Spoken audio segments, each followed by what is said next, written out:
Welcome to Diary of an Ex-Ho. This is Cheri Hardman. I'll be your ex-ho. Today's episode, we have Chris Gregory. So sit back, enjoy the podcast, and remember the old saying, always a bridesmaid when you're a hoe. I know you in person, don't I? You do. Yeah, I'm like, I know your face. Let's see. One of your biggest fans. But also, I auditioned for. Actually, you and I have shared a stage twice. 2 open mics. Oh, like at Tacoma Comedy Club or Nate's? I watched you at Nate's, and that's how I became a fan. And then one show, one open mic, just spontaneously, you were performing, I was performing. Voila. All right. Do you go by Christopher? Chris. Go by Chris. Okay. All right. So I don't need to introduce you because I do that on the musical intro. So we're going to talk today about a lot of things, but you used to be a male stripper? Yep. That's exciting. I want to jump right into that in a way. It's not exciting. Well, it is to me. I mean, it's an exciting topic. We haven't had that yet. And I want to hear all about it. But I kind of just want to first go a little bit through your childhood and your background. And let's see how that evolved. Okay. All right. So are your parents together? Were they together when you were growing up? Not at all. Nope. Were they, do you have a dad in the picture? Yeah. Okay. Yeah, I mean, he's in the picture. He's in Houston. Okay, but they just weren't together. Ever. Okay. Did you have like stepdads or mom have boyfriends or? Mom had toys. Well, my point was like, did you have a role model for like a good romantic relationship? No. Okay. I didn't get that till later in life. Yeah. Okay. Were your parents like affectionate with you at all? Like, did you get lots of hugs and kisses, or were they more? My mom was. My dad was a dad. Like he get his way of affection was what's the word I'm looking for? Sarcastic. Okay. Yeah. How old are you? I mean, you don't have to tell me, but 30. Yeah, because I can't tell by looking at you. I'm like, are you old or young? You know, just you have that young smile, but when 30. You're serious, you look older. Okay. So do you remember like your first, what I call sexual awakening? Like the first time as a child that you realized, hey, wait a minute, there's something going on in this world that I didn't really know about. Do you remember when that was? My family decided, like, I think it was like mainly like my mom and her friends, they would let us watch certain movies, but then they would tell us to close our eyes for certain scenes. Okay. And I started catching on, and when they weren't home, I started rewatching these movies and finding out what the heck was going on. Do you remember any movie in particular? No. I was just a curious kid. Right. Okay. Do you remember not just that, but just in general in life, like a movie that had like an erotic sex scene that you always kind of gravitated towards?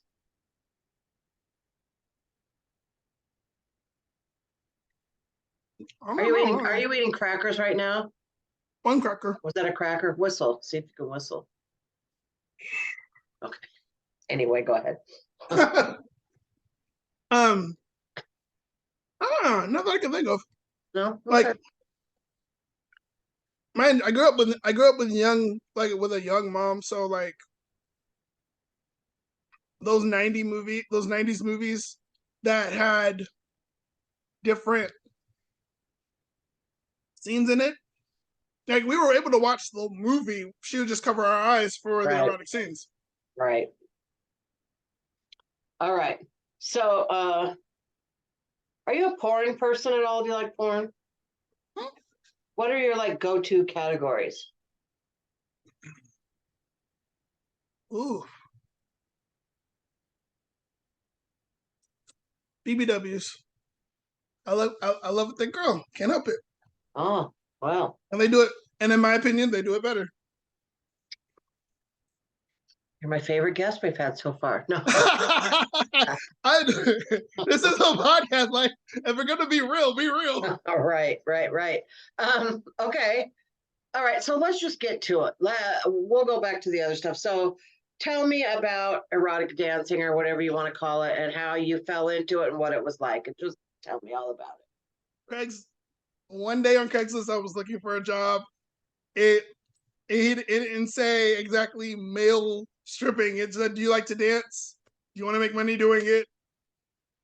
I talked to the guy. He said, "Come to this place. Be here." I showed up, found out what it was, did it for 2 months, left. Okay, I need more details than that. What kind of environment was it? Was it like one-on-one? You go to people's houses? Was it at a dance club? Was it? So I wasn't old enough until like that last month to actually be inside the club. But they had like guys that would do like bachelorette parties and like retirement parties. So I did a lot of that. So that way he didn't get in trouble for having a minor, quote or underage, in a 21 and up. Where is there a 21 and up place that has male strippers? Honestly, there used to be one. The guy that I worked for, I left and came back, and he was MIA. Like nobody had heard from him since the Seahawks won the Super Bowl. Mm. Huh. All right. So you only did it a couple months, so I assume you didn't really like it. It wasn't I really didn't like it. It was I lived a double life and I didn't know how to handle it. Because it's not easy to tell your girlfriend at the time that you're a stripper. What did you tell her you were doing? Security. Well, that's a good lie. Same hours and stuff like that. So that's a good it lie. is. Yeah.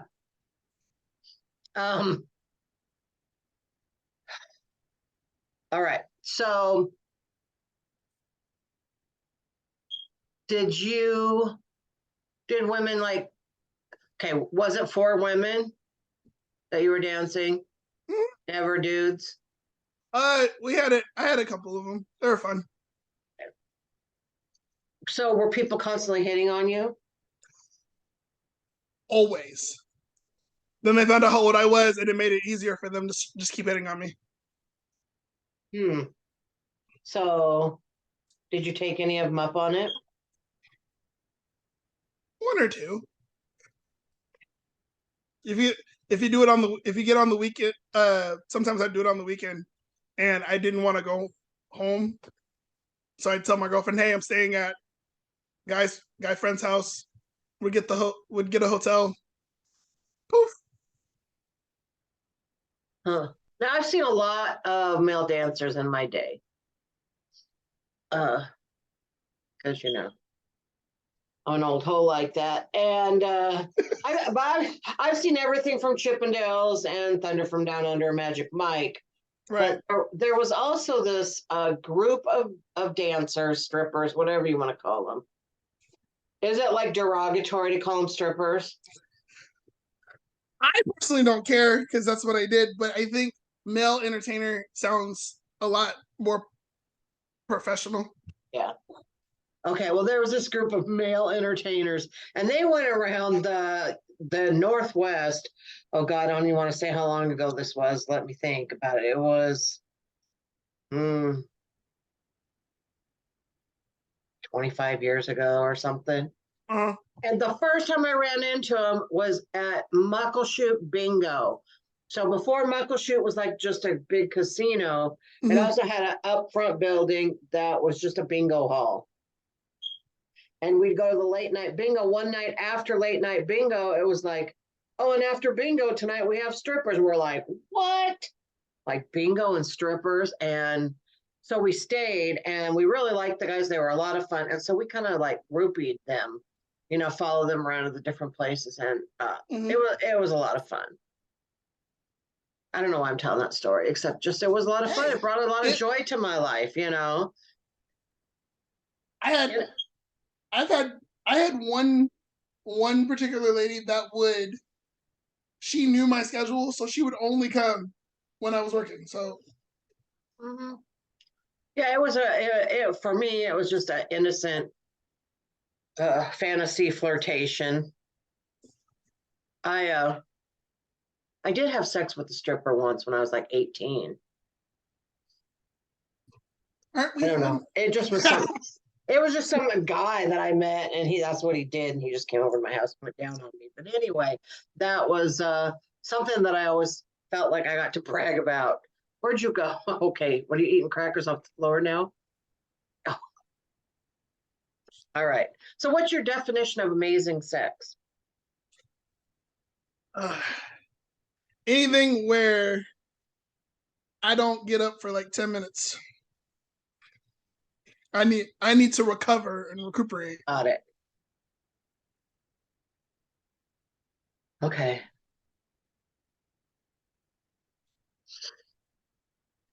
Do you have any sexual regrets?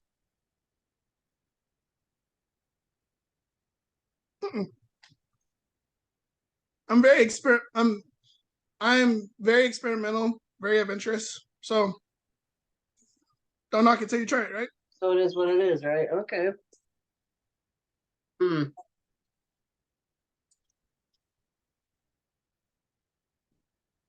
Anything that there's no way you're ever gonna do it, like that's where I draw the line. Let's see. When I was young, I wanted it was something I wanted to try. As I'm older, I'm just like, no, pegging. Only because no thanks. They don't.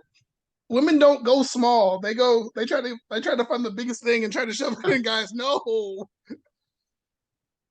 Yeah, you got to be kind with that, right? I mean, come on. Anything left on your sexual bucket list? Ooh, yes. Oh yeah, what? Oh gosh. I'm still waiting for a sex party. So I could an orgy.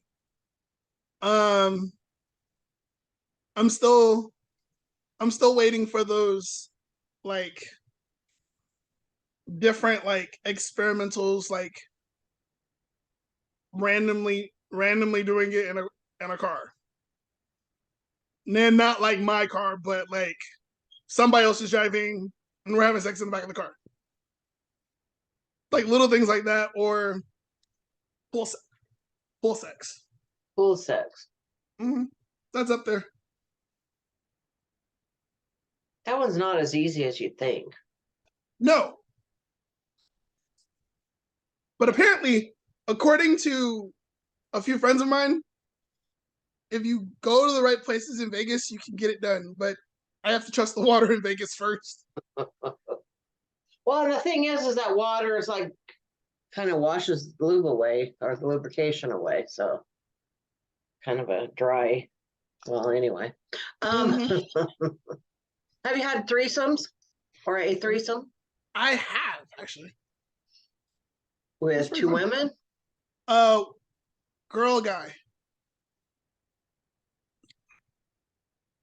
Almost girl. an almost guy, but either one of the girls dropped out, or it never came to the other. One girl dropped out, and then the other one never came to fruition. Mm. Yeah, that was my jam when I was single, was the threesome. You know, the more the merrier. What's the weirdest place you've ever had sex?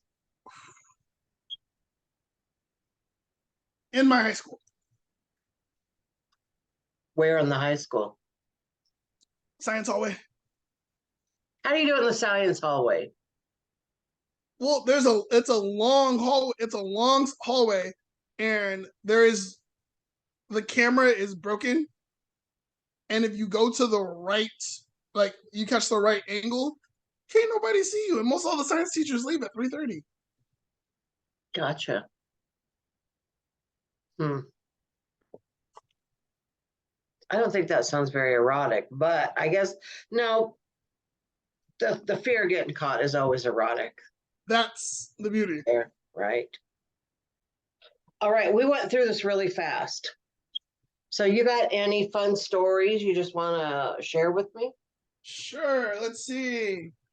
I always keep a couple of stripper stories behind my back. So one particular party, I end up having to strip at. Mind you, I didn't have all this, but apparently, from what I've been told recently, I should have had all this because it would have made me a lot hotter. Mm. It is what it is. But I end up having to dance for a bachelorette party, but I later found out that it was a former Seattle Seahawk. Oh, Didn't even know it. She tipped well too. That's how I figured it. I didn't find out until I saw her and her now husband, walking on I think it was like the SBs or something, and I was like, I know her. Well, know of her. huh. Was it usually like older women that would hit on you, or was it no younger women? As soon as I said, even now, as soon as I say stripper, hi. So, they don't even care. They don't even care anymore that I'm a comedian. Yeah. So stripper trumps comedian. Imagine that. Yeah. Uh. So what's your body like? Like, what was your body like? What is it like now? Uh, I'm built like a linebacker. I was built like a receiver. Not not super skinny, but I was skinny enough to make wearing a G-string look really hot. Yeah. Tell me all the secrets about grooming and all that you got to do. Well, they wouldn't be secret if I told you. They would be secrets. I'll tell you. So a lot. Twice a week. Twice a month for me. I'd have to shave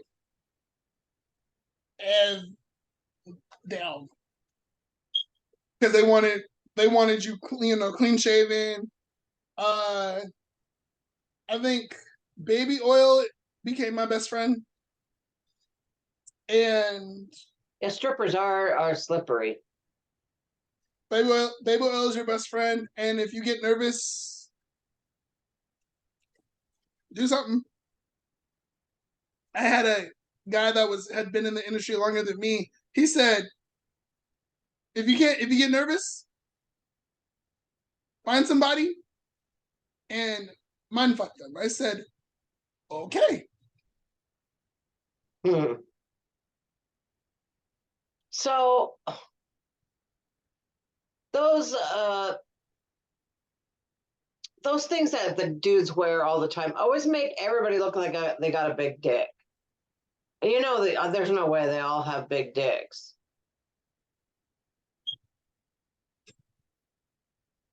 What about them? Well, so what do they do to make it look like they're filling it out? That I cannot tell you. That is a secret. Okay. I gotta keep some of the secrets so that way the ladies enjoy. Okay. You should just say, then if you're just not going to tell me, you should just say, no, they all have big dicks. I mean, I'll say 96% of them all actually do have big dicks. Did you have a song that was like your song that you used a lot? I did, but everybody requested one song because of that damn movie. What movie? Magic Mike. So they wanted me to do this one song. I had a song. It was "Would You Mind" by Janet Jackson, but they want Pony, and they wanted my solo to be Pony, and then they wanted me to do another. Forgot. It was another like song that you hear the song and you're just like, dance for me. Oh, Freaking You by Jodeci. Hmm. So now when you hear Pony, do you just start taking off your clothes, or are you like, oh, turn that shit off? So I'm very indifferent about it because I love the song. So sometimes I'll just be like, hey. But if I'm among friends, my friends know if that song comes on that they're supposed to escort me that way because I thought that switch hasn't come off. I still have that switch. If I hear the song, I'm going to dance. My clothes don't come off, but I still will dance. Oh, so that's good. I mean, well, I guess I've ruined at least one good pair of pants because all the moves that I do on a club dance floor. Hmm. All right, so Right. how long ago was this that you were doing this? It was like what, 10, 15 years ago? 10. 10 years ago, yeah. And I kept it. I kept it a secret for. I didn't tell anybody till about 2016 because somebody had asked me to tell me the honest truth. Like, what did I do between 2013 and 2014? And I said, well, I danced. Nobody believed me. Then I showed them one photo, and everybody was like, so I can tell you, floating around my phone and my Google Drive. I didn't take a whole lot of pictures back then, but I have one photo of me after a show, and it is me in a towel. But you can see, if you pay attention close enough, you can see all my stuff like still lingering around in the hotel room. Right. And then I show that picture, and everybody goes, "You weren't lying." No, I was not. Huh. All right. You run out of questions? I might have. I'm thinking. That's why I'm sitting here. I can always crop out the parts where I look stupid just sitting here. I'm an open book. I have no filter when it comes to certain things. Just some secrets. I just scout. Got to keep the stripper code. Right. What would you I don't know the word I'm looking for. How would you categorize yourself? Would you say you're straight, gay, bi, poly, or do you? I used to say pansexual because I love everybody, but I love everybody to an extent, but I have found out that I am not very liked in the LGBTQ plus community. Not because of anything I said, just because of how I look. Really? Hmm. They assume because I have my preferences that I'm a stuck up a-hole. I'm like, oh, that's sad.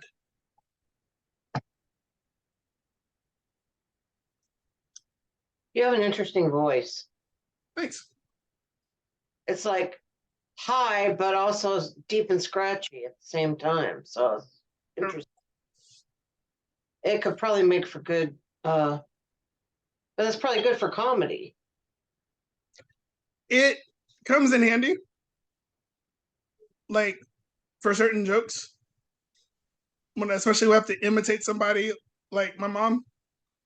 Right. Yeah. Oh yeah. Okay. What is your Instagram handle? Official Phat Kidd comedy. Okay. You can catch me. You can catch. I guarantee you catch me just being myself. This podcast is probably the funnest thing I've done. The funnest podcast I've done because I get to talk about one of my favorite topics. What, sex? Mm-hmm. I say sex or stripping? This holy boy loves some sex. I gotta stay out of trouble though. Yeah. How often do you like to have sex? If I could, at least 3 times a day. At least. But I don't get that luxury. Well, sometimes, there's just not enough hours in the day. Sometimes well, you're still young enough. You can do it 2 times in a row, can't you? I can.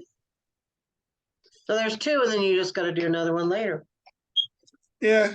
I gotta get the first one. I gotta get the first one out the way first. All right. Do you have any kinks?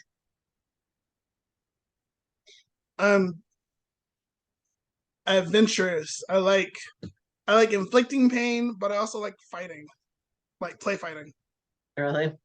Oh yeah. You can get if you can like wrestle me and manage to get on top of me long enough for me to tap out, you officially have me at your disposal. Somebody tried to choke me the other night, and they were trying to teach me how to choke, and I'm like, just because you like it that way, that doesn't mean everybody likes it that way. I was like, keep your drunk comments to yourself, and go sit down. I know somebody was talking to me about choking the other day, and I said, I'm like, I didn't really know. I thought that was just a thing that open mic guys talked about. I didn't know people actually liked that. I thought they were just fucking around. No. I don't get it, but that's just me. But there's levels to it. Like I'm not if you're gonna choke, you're not trying to literally choke, but you're just trying to apply enough pressure to where it's enjoyable. I don't get it. That's okay. I don't need to get it. I'm just fine with my vanilla plus sex life. Well, ain't nothing wrong with that either. What? Because even vanilla sex gets freaky as hell. Yeah, we have a good time. I'm not complaining. I'm very lucky. I have a husband with a 4-minute refractory period. So we can do it. And if it didn't go well, he can just do it again. Retakes. Yeah. Rewind. Yeah. Round 2. I'm glad. I told my husband not to watch this podcast because I say stuff about him too much. And so he doesn't watch it. He knows it exists. But he's like, I'm not looking at that thing at all. I don't even know what she's saying in there. I don't know. I don't know if I don't think I'm gonna post this podcast too far because I have to keep a certain reputation. Well, and I don't need to come back to me. You know about sex? Yes. Good. Well, some of these episodes only get 25 views and some get 4,000. So it just depends. Hey, we'll see.